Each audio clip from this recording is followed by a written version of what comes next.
Okay, so this second video, looking at the introduction to the novel, we're going to deal with narrative form, and then we're going to move on to Frankenstein and revolution as well. The narrative form section is quite short, and I know you've done a lesson on this, looking at the epistolary start to the novel, and then the kind of the fact that it's told in a series of first-person accounts. Interestingly, the different narratives are offered as testimonies. They are one side of the story. There's no omniscient narrator to comment or guide understanding. If there was an omniscient narrator, Frankenstein would be very, very short. So this idea that because we see Walton, then Victor, then the creature's side of the story with Elizabeth kind of thrown in there, there's no kind of comment or guide there. The reader, we have to absorb the narratives. We get drawn into the characters' lives, and then we kind of draw our own conclusions about who we kind of believe with, who we kind of side with. Is this creature a cold-blooded murderer? To what extent do we kind of feel empathy for Victor and the creature? Each narrator is telling a version of the story, not the version, and the reader is therefore invited to question the accounts offered. They are unreliable narrators, every single character. It's a really clever device from Mary Shelley. Every single character in Frankenstein is an unreliable narrator. There's gaps in all their kind of accounts. The creature is probably the most honest of them all, but even then, because it's kind of overly emotive, because he shares his emotions and grief, we could question bits there. The creature's narrative, which is the heart and centre of the text, lies literally at its heart. A lovely, interesting point there. Mary Shelley deliberately puts the creature in the middle, so we see all of Victor's narrative account. We're starting to think, this poor guy, what's he gone through here? He's kind of the death of his mother, murder of his brother, and his childhood friend and servant there. And then we start to realise when we see the creature, no, hold on, we don't feel sorry for him at all, because it's literally at the heart, expressing the key themes of abandonment, responsibility, and the effect of environment, or basically the nurture on somebody. Walton has quite an interesting role. Again, in the exam, past paper questions have generally tended to be on Victor, the creature, or their relationship, but you can talk about Walton. Just because Walton is at the start, and you might get an extract with Walton in. Walton is deliberately used by Mary Shelley to introduce some of the key themes and to kind of as a mediator between Victor and the creature, because he is the one character who sees kind of both, if you like, at the same time. When the creature comes to see Victor at the end of the novel, he's the one who sees the creature kind of sailing away at the start as well. The framing narrative of Walton's letters allows Mary Shelley to find a reason for the story to be told and to characterise him in a way that prepares us for the appearance of Frankenstein. Basically, because Walton is so desperate for a friend, he's lonely, he's out on the ice, he's with these kind of hard-working but not particularly educational sailors, and he's just desperate for a friend. And then lo and behold, in the middle of a sheet of ice, he finds Victor Frankenstein, and they become really good friends. And Walton becomes he looks up to Victor, he kind of almost worships Victor. And it's through that allow us to kind of be prepared to see Victor and then Victor's testimony, and also kind of we see Walton's bias towards Victor and kind of his anger towards the creature, how kind of, I suppose, manipulative Victor can be. There's a little bit about the ghost story contest here, which you're welcome to read through. We've not highlighted anything here just because it doesn't really lead to a particularly good discussion on context and ideas.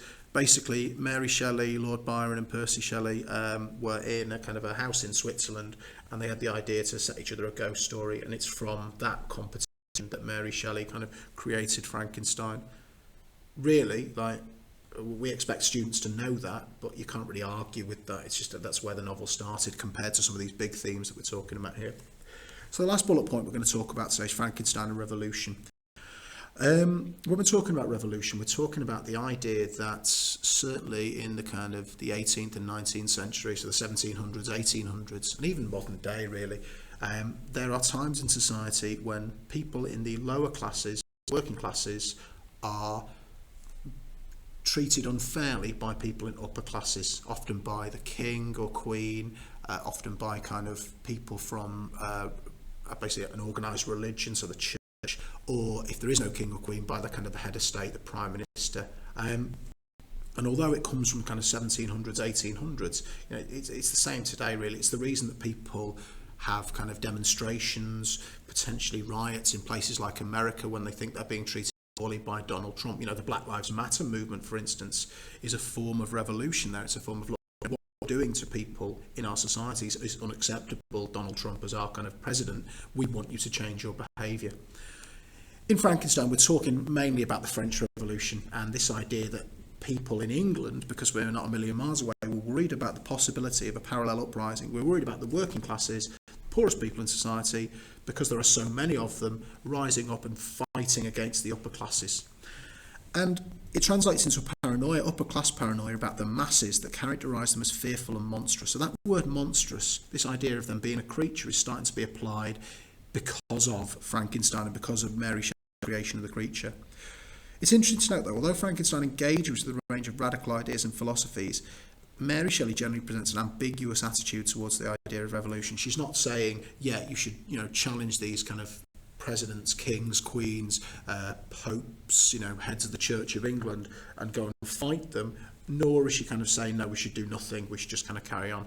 For you at GCSE, whatever you think, and as long as you can kind of argue it either way about this, is fine, really. It's an idea that gets kind of considered in more depth at A-level and at university level there. So we're just going to go through some of the things you might want to talk about when you're talking about revolution. First of all, Mary Shelley borrows from the Prometheus story. If you kind of look here, let's try and find our front page. Frankenstein, subtitle, Frankenstein or the Modern Prometheus. So Mary Shelley uses Prometheus. Prometheus basically is a myth of a man called Prometheus who tried to steal the fire of the gods, the ability to create life and know everything about the world. He was caught and he was punished. And he was punished by being chained to a rock and having his liver pecked out by an eagle every day for the rest of eternity. So, at the end of the day, he'd be kind of re-chained to the rock, pecked out. And even though Prometheus failed, even though Victor failed, I suppose the creature fails with his death at the end, the fact that he talks about a challenge to the gods for the right to create, and Mary Shelley's deliberate invocation of that, Mary Shelley's deliberate using of that myth, suggests that she's starting to think about rebellious elements of her story and a desire to draw them to attention of the reader. The fact she's talking about a character who creates life and a murderous creature, starting to think about those kind of rebellious elements. And it's interesting, remember we said Frankenstein's first written in 1818. In 1830, an edition of Fraser's magazine, talking about kind of society and the need for church and state, so we're talking about king or queen or prime minister. A state without religion is like a human body without soul, or rather like a human body of the species of the Frankenstein monster without a pure and vivifying principle. People in the 1800s were starting to use Mary Shelley's story to compare that to, members of the working class. And thinking about religion back then would have been used very much as an instrument to kind of control people in society, control behaviour of society. So if England doesn't have a religion, an overarching religion, if a country doesn't have a religion, then you're like a Frankenstein's monster. You haven't got a pure and vivifying principle. You haven't got a soul, basically. The Frankenstein monster image was repeatedly repeated to signal the threat revolting mobs posed to an increasingly affluent bourgeois class. So basically the upper classes referred to working class people as revolting mobs, as monsters, as creatures. And I know this is about 200 years ago, but interestingly, those terms are still used in the press today to refer to any kind of behaviour by a group of people that members of the upper classes don't particularly like. So it's been referred to football fans. I've seen it referred to people in Black Lives Matter protests. I've seen it referred to kind of members of certain kind of communities that have been repressed to keep them repressed. And the novel's a metaphor of insurrection, uprising, basically insurrection. But the destruction of both Victor and the creature implies that this anti-authoritarian position is doomed to failure. Basically, the fact that Victor dies and the fact that the creature dies at the end is basically saying that, if you challenge authority, you're going to fail. Victor's challenge to the gods is punished, and his revolutionary project of determining the secret of life ultimately fails. Now, what's interesting is that we never actually see the creature die in Frankenstein. He says he's going to go off and create his funeral pyre. Victor dies, so obviously, if you challenge science, if you challenge God, you will fail. But the creature, he says he's going to create his funeral pyre. He goes off, and he's lost in darkness and death at the end of the novel. And ultimately, we never actually see him die. So Mary Shelley could potentially be arguing with the ending of Frankenstein that, maybe there is a challenge to authority through the creature. Maybe the working classes that the creature represents will succeed at some point. And this is just you thinking about these things. Mary Shelley's politics are shaped by a passion for reform but a nervousness about the chance of revolutionary violence. Basically, Mary Shelley wants change, but she doesn't want violence that comes with that. So maybe she could be saying by Victor's death, the creature's death, that actually, she doesn't want violence. If you're going to murder people, then that is the wrong way to go about things. It's the wrong way to kind of bring about change.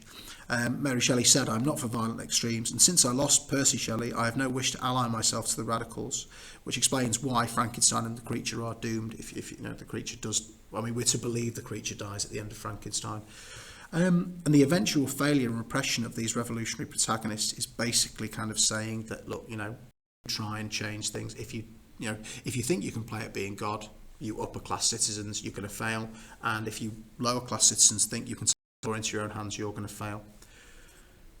As a separate point, it could also be seen that this is a challenge to her father, William Godwin. William Godwin and Percy Shelley, so Mary's father and Mary's kind of husband, basically believed in kind of almost ripping up the rule book of what society wanted to practice.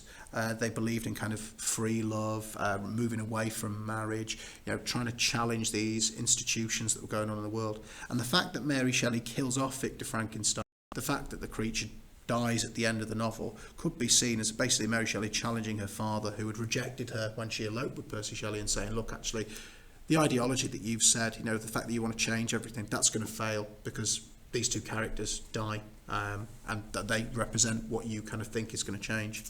That's an interesting point there, but I think this idea that, the fact that both the characters die shows this failure of revolution is quite a good idea to kind of consider. Final point then on Frankenstein. In 1832, the Anatomy Act was passed, and obviously we know the second edition of Frankenstein was written in 1831, but throughout Mary Shelley's lifetime, what would have been quite interesting is there was the kind of the body snatching era of the 1820s. Basically, scientists weren't allowed to experiment on corpses. They had to have kind of quite specific ways that they would get things. I suppose it's a problem for scientists now, I guess, as well. 1832, the Anatomy Act is passed, and the Anatomy Act granted medical practitioners the right to use unclaimed paupers' bodies for their experiments. So basically, if you are a scientist in 1832, you can use the dead bodies of poor people, unclaimed poor people, so you can't just go and kind of dig them up from their graves and take them. They've got to be kind of left in public burial places for their experiments.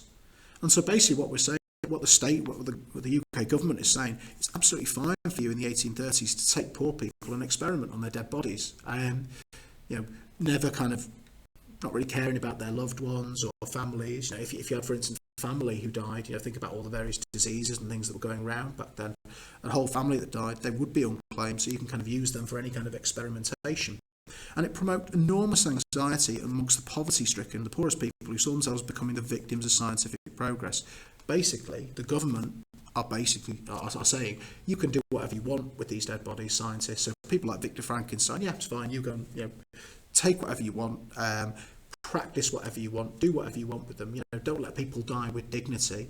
I'm thinking about the religious connotations of that, this idea that could their bodies and souls ever fully kind of move on to heaven? They're denying them of that.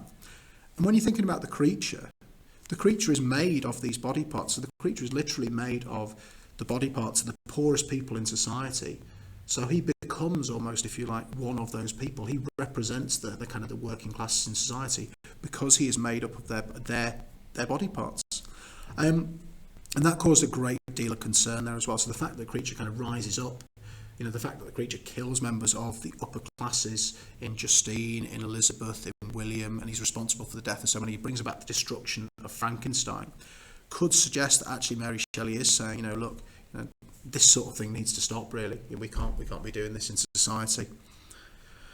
So there's some interesting points for you to consider for context for your ideas. Readings of the novel differ widely, and each adds to discussion and interpretation. There's no right or wrong thing with Frankenstein. There are lots of these points of context that are quite confusing, quite difficult, and if you can mention one or two in your essay on Frankenstein and explain them in detail, not just a one-line bolt-on history lesson, how you think and feel about them, why Mary Shelley includes reference to them, you're going to get yourself a really high mark, particularly in those 7s, 8s and 9s. Mary Shelley's hideous progeny will continue to go forth and prosper, and has succeeded in transcending its position as the minor work of a famous poet's wife to become an important literary, historical, cultural and social document in its own right. And going right back to the start of this introduction, you know, the fact that we still refer to people's behaviour as monstrous, the fact that we still kind of, you know, with all the things going on in the world at the moment, discuss elements of kind of monstrous behaviour, you know, we talk about people being wretched, you know, kind of that sort of thing. It shows that Frankenstein kind of is still relevant today, really, almost 200 years on. So that's the introduction. Again, take some notes on that, highlight the things we've highlighted here as well. And when you're coming to look at context and wider ideas, when we're reading the novel, when you're looking at Victor's behaviour or the creature's behaviour, and you need to discuss context or ideas, this is where you're going to get a lot of that from. And in the next session, what we're going to be doing is we're going to be starting to analyse some quotations in a bit more detail as well. And we're going to look at kind of 5 quotations per chapter as well.